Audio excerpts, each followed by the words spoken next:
Here we are looking at a new project that we're going to take you for a walkthrough on. This project started initially with wanting to do a garage addition. We sort of did a pivot and went in and decided to do some focus on some renovations on the interior of the house and looking at doing a little addition on the back. So we'll take a look around and see where we're starting with. We talked about that the very first time, I think.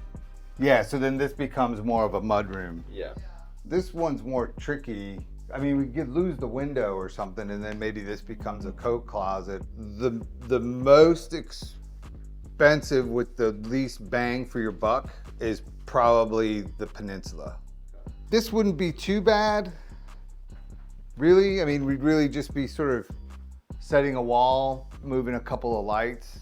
Yeah, and now you've got a lot of flexible space because now you've got this nice open space, this nice open space, and then the outside space. Thanks for joining us on this walkthrough. This is one of the great things about design build and specifically architecturally led design and construction is that we can sit with the owners, go through the design and the budget simultaneously and work through that scope. So follow along with us as we start to get into this.